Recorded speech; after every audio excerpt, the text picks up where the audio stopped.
The endless expanse of space surrounded the scout ship Seeker.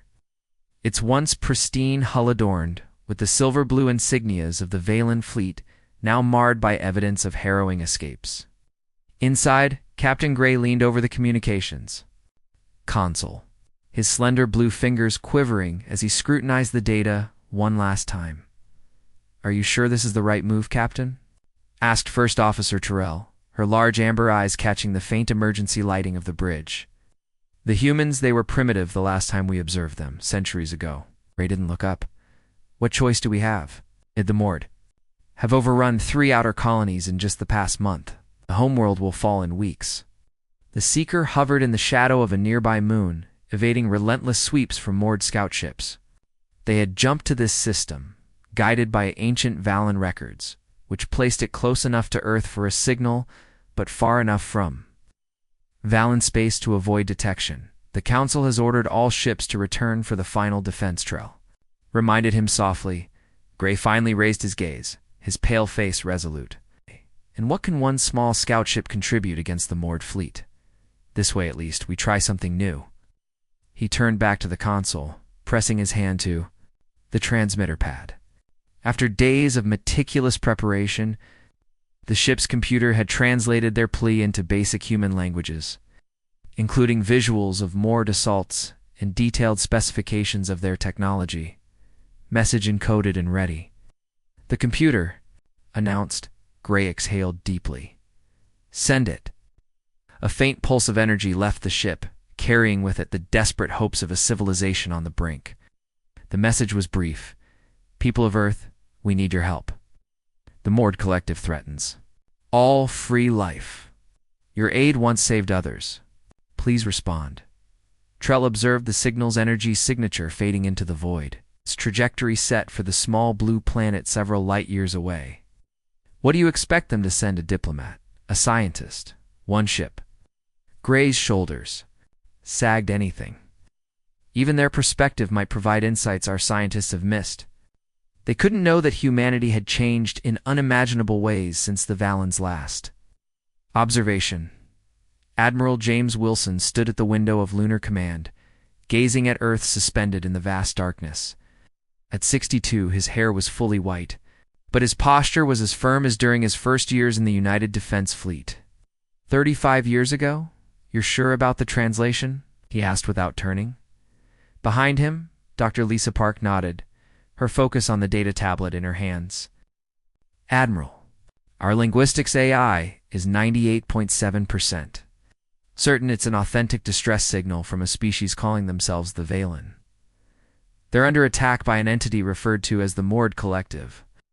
Wilson turned away from the window. The command center buzzed with activity as officers and technicians worked through the data accompanying the signal. "It's extensive," said Commander Ben Foster, the fleet's tactical officer. "The Mord appear to be a hive mind species with partially synthetic biology. Their ships employ quantum-linked shields and plasma-based weaponry. Humanity's weapons were formidable, more than a match for the Mord." Admiral Wilson approached the central holographic display, where insect-like ships engaged smaller, more elegant vessels. The smaller ships were losing location. "Valen homeworld is roughly 40 light-years from Earth," Commander Foster replied. "With the new jump drives, we could send a response fleet there in under 2 weeks." Wilson studied the data. The Valen clearly had no concept of humanity's current capabilities. Their pleas seemed to expect a diplomatic envoy, or at most, a single ship. They didn't know that, over centuries, humanity had unified under existential threats, constructing a fleet to ensure its survival. The Security Council will need to authorize a large-scale deployment, Dr. Park reminded. Wilson nodded. "Schedule an emergency session for 0800 tomorrow. Prepare all this data for presentation." He paused, watching the simulation of moored ships devastating a Valen colony. "Begin quiet preparations to mobilize the Third Fleet." Later, silence filled the United Earth Security Council chamber as Wilson concluded his briefing. "The Mord Collective is the type of threat our fleet was designed to counter," he said to the 12 council members. "They systematically consume a system's resources before moving on. The Valen are merely in their path. Counselor Rivera leaned forward. You're suggesting we commit substantial forces to help a species we barely know? This isn't our fight, Admiral. With respect, Counselor, it became our fight the moment their call reached us, Wilson said firmly. This fleet wasn't built solely for Earth's defense. It was built to uphold the values that unified us. Ignoring this sends the wrong message to peaceful species. And practically speaking, if the Mord consume the Valen, they'll grow. Stronger, eventually, they'll find us. The Council President, Dr. Omar Kaitan, regarded Wilson thoughtfully. What do you propose? I recommend deploying the Third Fleet under my command 50 ships, including the Dreadnought's Deterrent, and Resolute. We've identified weaknesses in Mord tactics and believe we can halt their advance. The chamber buzzed with whispers. 50 ships represented the largest deployment in human history. That would reduce core system defenses, noted Counselor Chen. A calculated risk, Wilson replied. But our perimeter defenses can handle known threats while the fleet is away. After hours of debate, the Council voted. Humanity would respond. Aboard the Seeker, Captain Gray received startling news from Valen High Command. They've detected what? A massive energy signature nearing Valen space? The commander on the secure channel repeated, initially thought to be a new Mord fleet, but the readings are entirely different. Analysis indicates multiple ships, many ships. Gray's hearts pounded. From Earth. Unconfirmed, but the trajectory matches. Gray stared at his screen energy readings dwarfing anything the Valen fleet had ever produced. All I asked was for help. As the Seeker sped toward home, Gray wondered, what kind of civilization could answer a distress call with such force? What had humanity become in these centuries? Their arrival could mean salvation or a new kind of doom. The massive hangar of Lunar Station Alpha buzzed with activity. Shuttles ferried supplies and personnel between vessels. At its center loomed the UES Deterrent, a dreadnought spanning nearly 2 kilometers. Its matte black hull absorbed light, rendering it an ominous void against the stars. The UES Deterrent itself radiated a quiet menace. Commander Jack Reed paced along the observation deck, watching final preparations unfold below. At 45, Reed had spent most of his life in space, commanding everything from patrol vessels to battle cruisers. The silver streaks in his dark hair and the scar along his jawline spoke of battles fought and won against threats at the edges of human space. Impressive, isn't it? Admiral Wilson's voice broke his focus. Reed turned to see him approach. The Admiral's white uniform crisp, despite 36 hours of non-stop preparations. 50 ships, Reed said, shaking his head slightly. The largest force we've ever deployed beyond our solar system. Wilson joined him at the railing. And you'll be leading them into the unknown against an enemy we've only seen in data. Reed's expression remained calm, though his eyes narrowed. The simulations are encouraging. Mord technology matches the Valen's descriptions. Our phase-shift weapons should bypass their shields. Theory and practice often differ, Wilson cautioned, handing Reed a datapad. Your final orders? The fleet jumps in 6 hours. Reed nodded, accepting the pad. What do we know about the Valen? Only what's in their call. Humanoid, peaceful. Capable of interstellar travel, but clearly behind us militarily.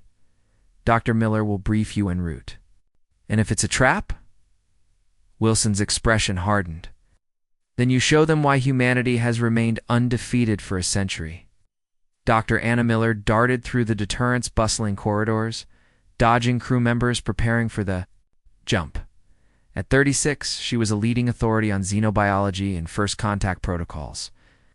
Though most of her experience was theoretical, she clutched her datapad tightly as she entered the expansive main laboratory, where a team of scientists worked amidst advanced equipment capable of analyzing anything from atmospheres to alien tissue. Tom, she called to her assistant, is the preliminary analysis of the Valen biological data complete? Just finished, Tom replied, motioning her over. Miller scanned the results. Interesting. Oxygen breathers, carbon-based, but their cellular structure is remarkably different. And their blood chemistry, fascinating. Should we worry? About cross-contamination? Tom asked. Miller shook her head. or pathogens wouldn't recognize our biology, and vice versa. But we'll follow full protocols regardless. She moved to a central holographic display showing the Valen homeworld, a blue-green planet orbiting a yellow star. Much like Earth's, the real question, she murmured, is why they contacted us specifically. Their message mentioned, "We once helped others, but there's no record of humanity encountering the Valen before." Tom frowned. Mistaken identity. Right. Or it could predate our unified records. Miller enlarged an image of a Valen from the transmission humanoid, yet distinctly alien, with blue-tinted skin, large amber eyes, and a slender frame. "Either way," she continued, "we're about to make first contact with two species, one peaceful, one hostile. This could either be our greatest diplomatic success," Tom added grimly, "or the start of the largest interstellar war in history." In the Valen High Council chamber, Captain Gray faced the weight of their disapproval. Once a place of calm deliberation, the chamber now buzzed with tension. Holographic displays showed the advancing moored fleet and, moored more ominously, the Earth ships. "You've brought another variable into an already desperate situation," said Council Leader Vex, his aged face lined with concern. "These humans could be as dangerous as the moored." Gray straightened. "Our ancient records state that humans defended the Lorithie 3 centuries ago against the Crystal Horde. Records from before the Great Collapse," countered Counselor Mira. "They're unverifiable. And even if true, humanity may have changed since then." "They have," Gray admitted. "Their fleet's energy signatures suggest technology far beyond our records. Yet their response to our plea implies their core nature remains compassionate." The chamber doors slid open. First Science Director Pell rushed in, his usual composure shattered. "New data from long-range sensors," he announced, connecting his pad to the display. The central screen lit up with images of the human fleet, 50 ships, many larger than anything in the Valen Defense Force. The council members fell silent, watching dark, sleek vessels bristling with an unmistakable, predatory design. Sleek and bristling with weapons the Valen couldn't comprehend. The human fleet appeared almost otherworldly. "By the first light," whispered Counselor Mira, "what have we done?" Gray studied the images, a mix of hope and dread washing over him. "We asked for help and they answered with force enough to rival the moored." Council Leader Vax rose slowly, his voice heavy with resolve. "Captain Gray, you initiated this contact. You will now bear responsibility for it. Your rank is reinstated, and you are appointed as liaison to the humans. Meet their fleet in the outer system and discern their true intentions before they approach our homeworld." Gray bowed deeply. "I understand, Council Leader." As he left, his mind raced. The humans had responded with overwhelming force, far beyond what he'd imagined. Had he saved his people or doomed them? In 3 days, when he met the humans face to face, he would find out. On the bridge of the deterrent, Commander Reed stood as the countdown reached 0. Round him, the crew worked with quiet precision, guiding the massive warship and its fleet into Valen space. "Jump complete in 3, 2, 1, announced the navigation officer. The main display flickered, revealing a star system with multiple planets. In the distance, the faint blue-green glow of the Valen homeworld was visible. "Sensors show multiple vessels approaching from the inner system," reported the tactical officer. "Small, lightly armed, likely a greeting party." Reed nodded. "And the moored. Significant fleet activity, 2 light days away. They appear to be massing for an assault." Dr. Miller, standing nearby, stepped forward. "Commander, the greeting vessels are transmitting a message." Reed gestured. "Put it through." The main screen shifted to display a slender, blue-skinned alien with large amber eyes. Its voice, seamlessly translated by the AI, was calm yet tinged with tension. "Greetings, vessels of Earth. I am Captain Gray of the Valen Defense Force. On behalf of my people, I welcome you to our system and thank you for responding to our call. Though we did not expect quite so many of you." Reed's expression was steady. "Captain Gray, I am Commander Jack Reed of the United Earth Fleet. We received your distress call and have come to assist against the moored collective, requesting permission to approach your homeworld to establish proper communications." Gray hesitated briefly, his voice betraying a slight tremor. Permission granted, Commander. And thank you. Your arrival has restored something my people thought lost. What's that? Reed asked. Hope, Gray replied simply. As the human fleet advanced into the system, the Mord Collective adjusted their own approach. Their hive mind registered the new arrivals, calculating the potential threat they posed. A storm was brewing. The shuttle bay of the deterrent gleamed with perfection, every surface polished to military standards. Commander Reed stood flanked by Dr. Miller and an honor guard, awaiting the Valen delegation. Remember, Miller whispered, their body language differs from ours. What seems like aggression might be curiosity, and what looks like submission could signify respect. Reed gave a slight nod, his face betraying no tension. This was no ordinary first contact hit, was happening in the shadow of an imminent battle. Every moment spent on diplomacy was one less spent preparing for war. The shuttle door hissed open, revealing Captain Gray and two other Valen officials. They stepped forward cautiously, their amber eyes scanning the human delegation. Gray wore a formal, deep blue uniform adorned with silver markings resembling the designs on their ships. Captain Gray, Reed said, stepping forward. Welcome aboard the Deterrent. Gray placed a hand over his chest and bowed slightly. Commander Reed, the Valen High Council expresses their gratitude for your swift response. His gaze wandered over the massive hangar, lingering on rows of fighters and shuttles. Though we did not anticipate such a significant military presence, Reed's expression remained neutral. Upon reviewing your distress call and the data on the Mord Collective, our Security Council deemed a full military response necessary. Dr. Miller stepped forward with a warm smile. I'm Dr. Anna Miller, xenobiologist and first contact specialist. We hope to learn much from one another, Captain Gray. Gray's companions exchanged nervous glances. One, a Valen female with darker blue skin, whispered to Gray, who nodded before continuing. This is Science Director Pell, Gray said, gesturing to her, and Defense Coordinator Jox. The latter, a stockier Valen, with mechanical augmentations around his left eye, inclined his head. Jox's translator conveyed his deep voice. Your weapons are impressive. We did not realize humans had advanced so far since our last observations. Reed raised an eyebrow. When was your last observation of Earth? The Valen hesitated before Gray answered. Approximately 300 Earth years ago. We observed early combustion engines and primitive radio transmissions. Dr. Miller chuckled softly. That explains a lot. The surprise is understandable, Dr. Miller said, her voice warm.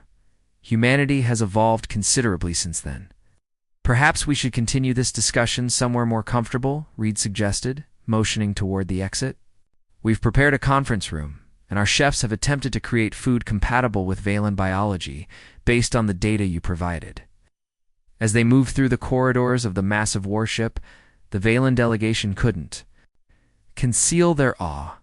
Crew members paused briefly to glance at the aliens before resuming their tasks. For most, this was their first encounter with an extraterrestrial species. Your ship is impressive, Gray remarked, pausing to watch Marines in a weapons testing range, practicing with advanced energy rifles. The Deterrent is our fleet's flagship, Reed explained. One of 3 dreadnoughts we brought. Jox's mechanical eye-word as it scanned their surroundings. 3. Your message mentioned 50 vessels. Correct, Reed replied. 3 dreadnoughts, 15 cruisers, 20 destroyers, and 12 support ships. The Valens stopped in their tracks, stunned by the casual mention of such overwhelming firepower. Science Director Pell found her voice first. Oh. The entire Valen defense. Force consists of 17 ships, the largest comparable to what you classify as a destroyer. Reed nodded, his tone sympathetic. Which is why we're here. The data you sent indicates the Mord Collective has at least 60 vessels currently in this sector. They entered the conference room, where a large display showed the positions of both fleets. The Mord ships, marked in red, clustered ominously on the far side of the system, while the human fleet's blue markers orbited the Valen homeworld. They're amassing their forces, Jox observed grimly. The Mord typically attack in waves, overwhelming defenses with sheer numbers. Reed gestured for everyone to take seats around the table. Tell me about your previous encounters with them. The tactical data you sent is useful, but I'd like to hear about their behavior patterns from someone with first-hand experience. Gray began recounting their encounters, his voice steady but laced with tension. Dr. Miller watched closely, noting the unease in the Valen delegation. They were desperate, but also visibly wary not only of the Mord, but perhaps of humanity itself. Reaching out for help had clearly been a gamble. The Valen had sought help, but the scale of humanity's response left them visibly shaken. At the system's edge, a human scout ship drifted, its advanced stealth systems rendering it nearly undetectable.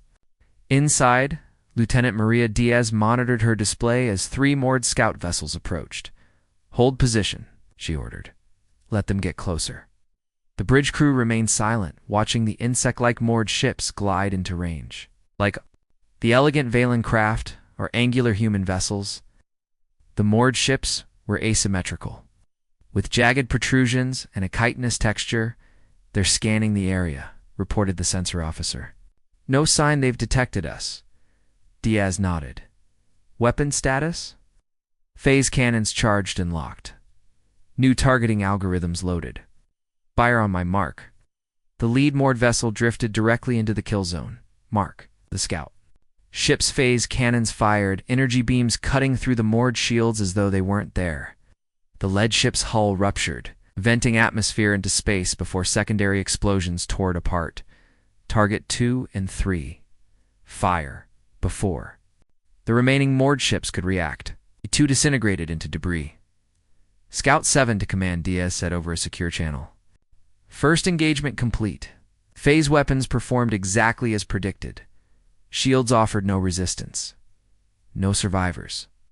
No distress signal detected. Commander Reed's voice came through the comm. Good work, Scout 7. Return to formation. We'll analyze your combat data immediately. As the scout ship turned back toward the fleet, Diaz felt a mix of satisfaction and unease. The weapons had worked flawlessly. If the moored fleet proved equally vulnerable, the conflict could end far sooner than anticipated. In the deterrence conference room, Reed received the combat report while discussions with the Valen continued. Exchanging a glance with his tactical officer, he nodded before addressing the delegation. Captain Gray Reed interrupted gently. We've just had our first engagement with moored scout vessels. 3 ships, all neutralized. The Valen delegation froze, their expressions betraying disbelief. Already?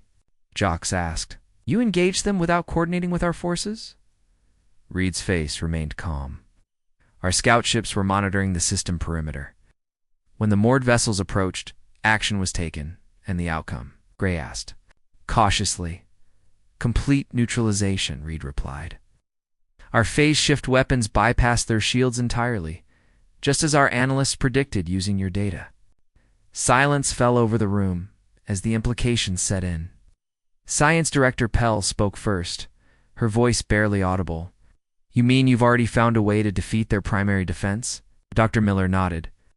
Our scientists analyzed the shield. Frequencies from the data you provided. The Mord use quantum-linked deflection fields, but their harmonics are predictable.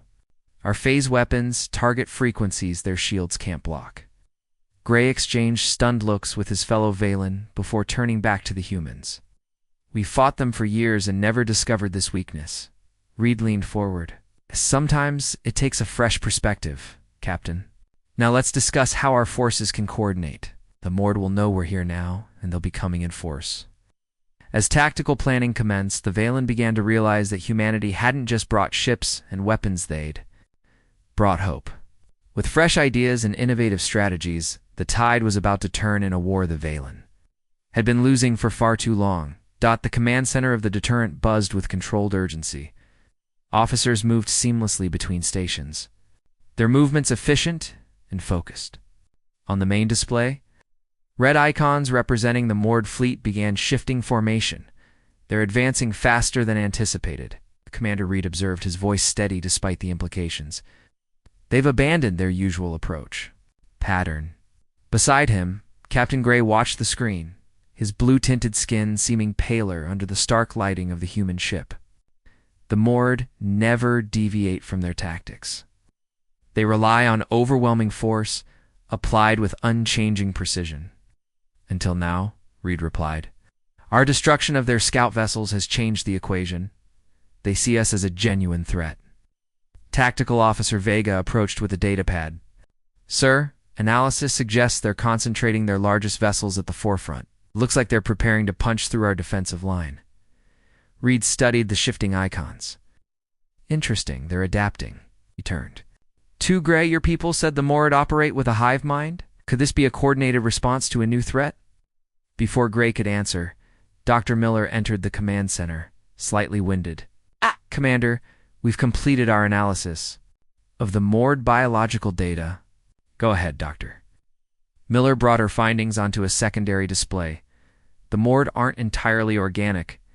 Each individual incorporates synthetic components integrated into their nervous systems, creating a network that spans their entire collective. It's how they coordinate so seamlessly, like a living computer. A network, Reed mused, with potential vulnerabilities. Exactly, Miller said, her excitement clear. If we broadcast a signal on the right frequency, we might disrupt their coordination temporarily. Reed turned to the communications officer. How quickly can we modify the array to broadcast on these frequencies? 2 hours, maybe? Less. Make it happen, Reed ordered. Turning back to the tactical display, he added, but we'll need to slow their advance in the meantime. Gray stepped forward. My ship, the Seeker, is small and fast. We could deploy the disruptive signal when it's ready. Reed considered for a moment before nodding. Approved. Now let's adjust our defensive position. If they want to break through, we'll make them pay dearly for it. Above the Valen homeworld, the human fleet assumed a wide defensive formation. Destroyers and cruisers formed a vanguard, while the massive dreadnoughts hung back their weapons. Primed and ready, Valen ships integrated into the human ranks, their crews coordinating with human officers over newly established communication channels. On the deterrence bridge, Reed watched as the Mord fleet entered visual range. Their ships were grotesque and asymmetrical, seemingly grown rather than constructed. With pulsing lights snaking across their surfaces like veins, all ships report ready, Commander, the communications officer announced. Reed gave a terse nod. Fleet-wide transmission. Weapons free. Engage at optimal range.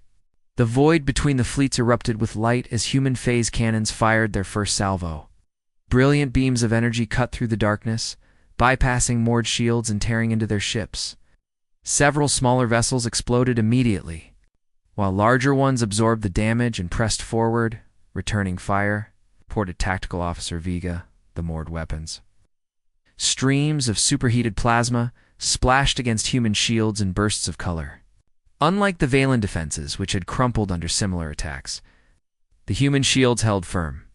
Shield effectiveness at 87%, the defense officer reported. The new harmonics are holding. Reed allowed himself a brief smile, using the Valen data. His engineers had recalibrated the shield frequencies to better counter moored weaponry. It wasn't perfect, but it gave them a critical edge. A fighting chance, Reed muttered as the battle raged.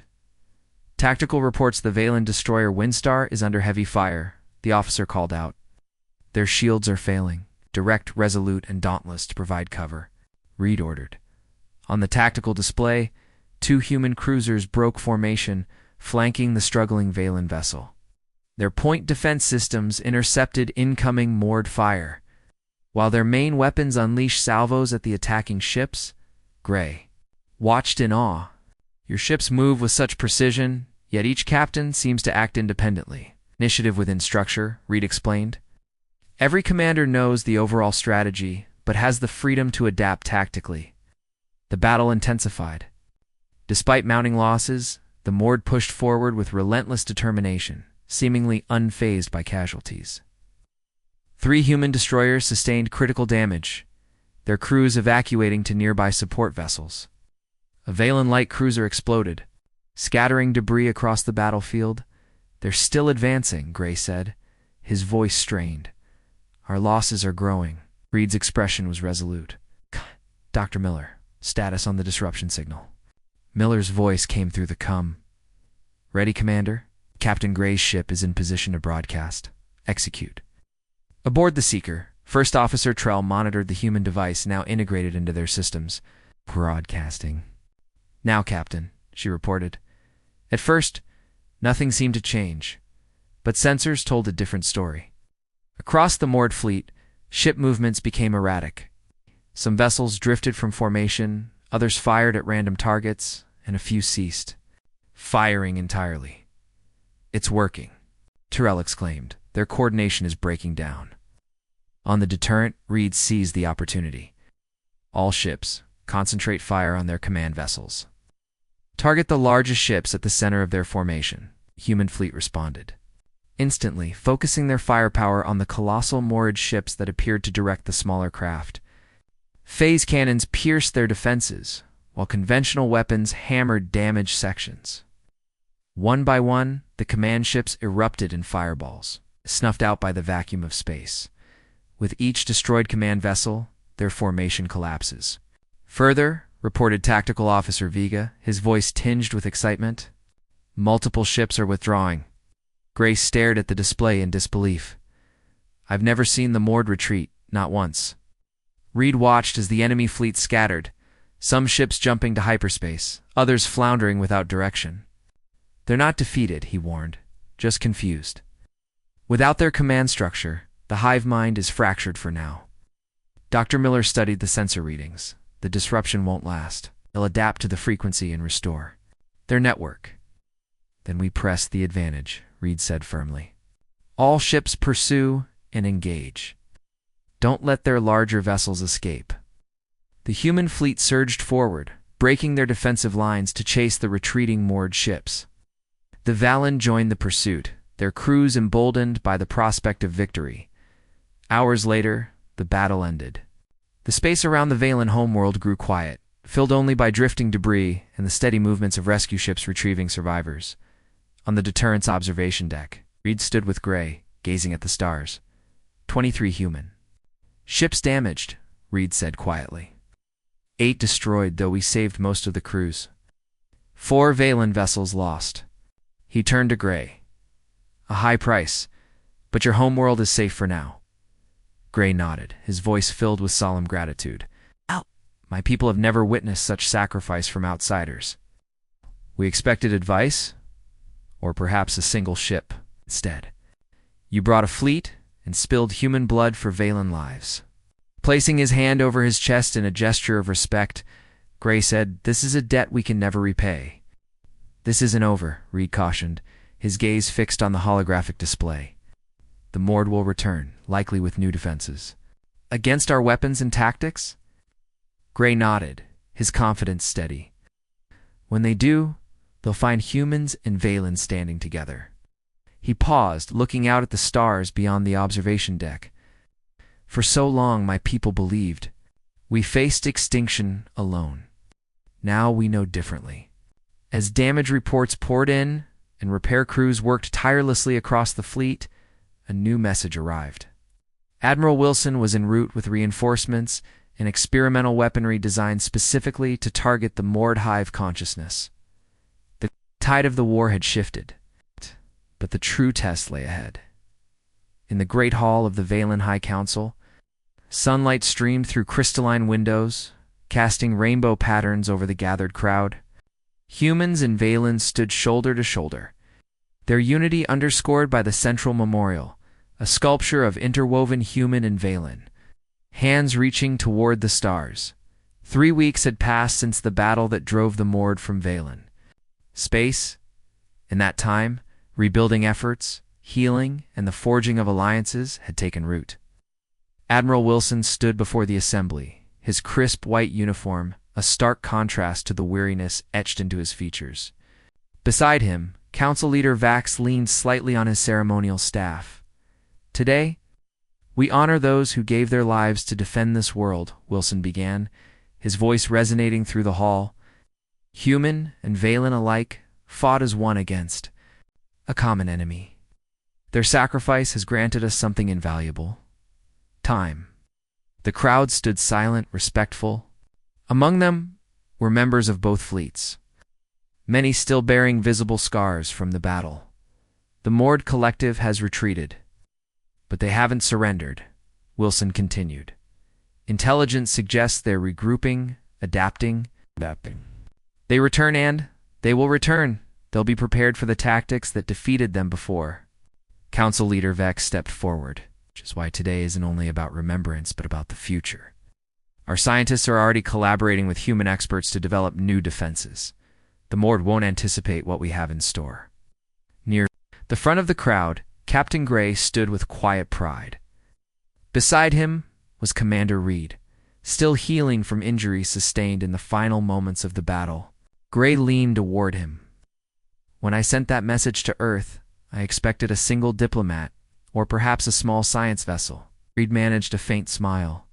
Humanity learned long ago that half measures rarely succeed. When we commit, we commit. Fully, Gray nodded, a lesson my people are now beginning to embrace.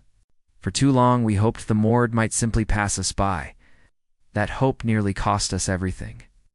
At the center of the hall, Wilson's voice rose above the murmurs.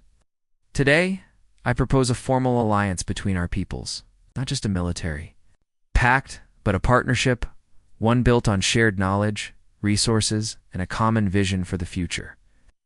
A ripple of excitement swept through the room. Vax raised his hands. The High Council has unanimously voted to accept. From this day forward, the Valen Confederation joins Earth's growing interstellar coalition. Dr. Miller, standing with her research team, couldn't contain her smile. Extraordinary, she whispered to her assistant, Tom. Just weeks ago, the Valen didn't even know modern humans existed. Now we're allies. Tom nodded. Nothing unites like a common enemy. It's more than that, Miller said, gesturing to the mingling groups. Look at them. The cultural exchange has already started. Indeed, throughout the hall, humans and Valen shared stories and ideas. Near a holographic display, a human engineer animatedly discussed engine schematics with a Valen scientist. Medals were presented to heroes of both species. Captain Gray was among the first called forward, promoted to official liaison to the human fleet. As Vox draped a medallion over his neck, he declared for vision that reached beyond the stars, and the courage to seek help when all seemed lost. Later. On a balcony overlooking the Valen capital, Wilson and Reed stood in quiet reflection. The city's luminous spires gleamed against the twin moons above. Beautiful world, Reed said. Worth protecting. Wilson nodded. And strategic. When the Mord return, this will be our forward base. Already planning the next? Battle, Admiral? Reed asked Riley. Always. Wilson turned. The reinforcements include resonance disruptors based on Dr. Miller's findings. If successful, they could sever the Mord hive mind. Or make them more unpredictable, Reed warned.